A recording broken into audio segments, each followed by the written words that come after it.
Alright, welcome back everyone. Here we are. It is the last day of January of 2021 before we head into February, which is going to be a very important month because that's when we're going to be learning more about the Bad Batch and exactly when it's going to drop on Disney Plus and more plot details about that, etc. This is Mike Zero. Make sure to subscribe if you're new to the channel for future Star Wars content. Now, one thing that we do have to pay attention to is that, yes, Jon Favreau and Dave Filoni, they really are trying their absolute best to bring Star Wars back to its roots, back to the way it used to be before Disney took over Lucasfilm and before Kathleen Kennedy became the president of Lucasfilm, right? So that's the overall plan right now, is that number one, they're bringing back a ton of Star Wars Legends material, and number two, alright, it all has to do with retconning many aspects of the sequel trilogy and more. Now, on top of all of this, what's really exciting are other plans that Jon Favreau and Dave Filoni and even George Lucas have in store here for the entire Star Wars fandom moving ahead. Now, given that Kathleen Kennedy is only working on Star Wars The Acolyte and The Acolyte alone, that is it, thankfully, you know, except for the High Republic Phase 1 books and comics, which are Phase 1. Those are the residual projects by Kennedy, but anything beyond that is no longer going to be related to Kathleen Kennedy, which is good. Now, everything related to George, John, and Dave, we do know that they have a vision in place that within the next couple of years, they're going to have a very well-built Star Wars universe that's going to primarily take place on television or a streaming service like Disney Plus, obviously. And from that point on forward, they can actually just keep building and making that the new quote-unquote Star Wars Legends, if that makes sense. So, with that being said, of course, given that The Mandalorian Season 3 is now in development, Disney and Lucasfilm are focused on their new Star Wars universe moving forward. It's best described that the creator Jon Favreau behind the scenes has recently been hard at work on developing the new universe, and exactly how Star Wars will be treated from now on. Jon Favreau recently set a plan in place with George Lucas that from this point on, Lucasfilm will indeed be listening to the fans directly in many different ways on social media, and that they will be paying more attention to bringing back Star Wars Legends in a big way and an unexpected way, that the fans will be more involved with the decision-making process for the new stories in a very unexpected and surprising way.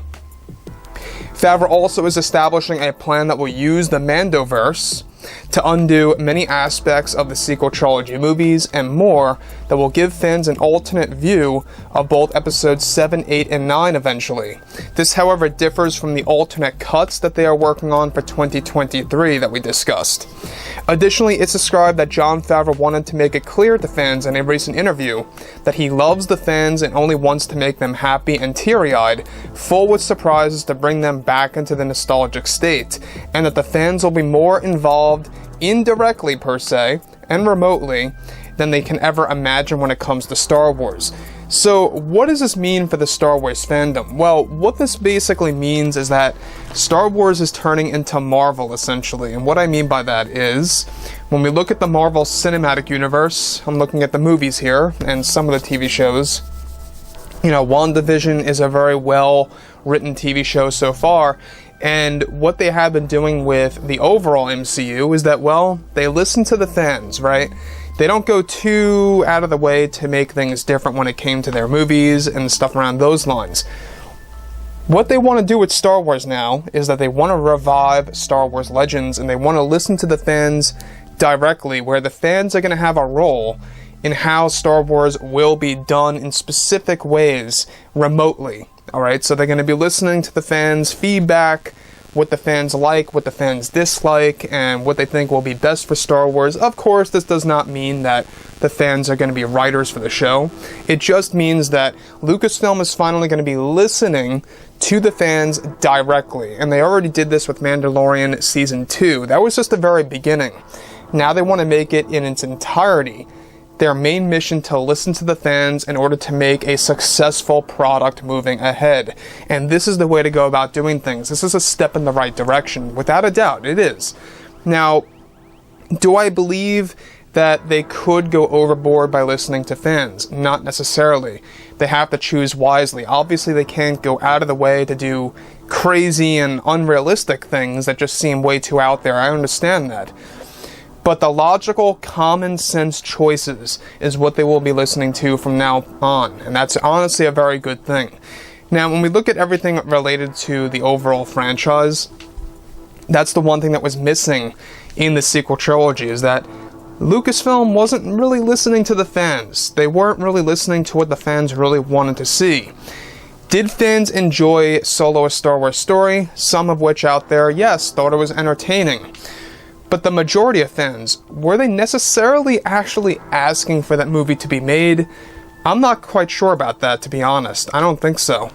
I think that fans would have rathered something a little bit more in tune with the Force, or with the overall Jedi and or Sith, something around those lines, before we moved on to spin-off films like Solo, right? Now, that's not to say that in my point of view Solo is a boring film. I think it's an entertaining movie at best. But when we look at everything related to what Lucasfilm did with the actual sequels and the spin-off films, is that there were a lot of moments in which they were not listening to the fans at all. And that's why it feels very out of place. It doesn't feel right.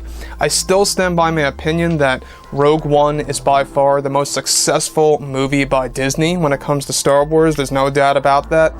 I think it's the closest thing that you're going to get to them kind of staying true to the vision of George Lucas, because it is so close to A New Hope. They were almost forced to do that. So I can't really go out of my way to really say that, they were doing it intentionally to really make it stay in tune with George Lucas's vision. They were basically forced to do that. I mean, you can't make it too different if it's just right before Star Wars: A New Hope, right? So, like I say, everything related to this big plan by Jon Favreau, George, and Dave to listen to the fans, and how the fans are going to have a say in the matter in some way, shape, or form, if you will. How they're going to be listening to the entire fandom, and how feedback will be very, very important and their main priority when it comes to how the franchise will be done from point A to point B when making a specific project. And that's a very good way to go about doing things, there's no doubt. So, when we look at everything related to what's happening with Star Wars Ahsoka and the Obi-Wan Kenobi series, I mean, that's just for starters. That's going to be probably the two big successful Star Wars TV shows in this quote-unquote Phase 1 of the new Star Wars universe, if you will. Yes, they are going to be dividing them up into phases.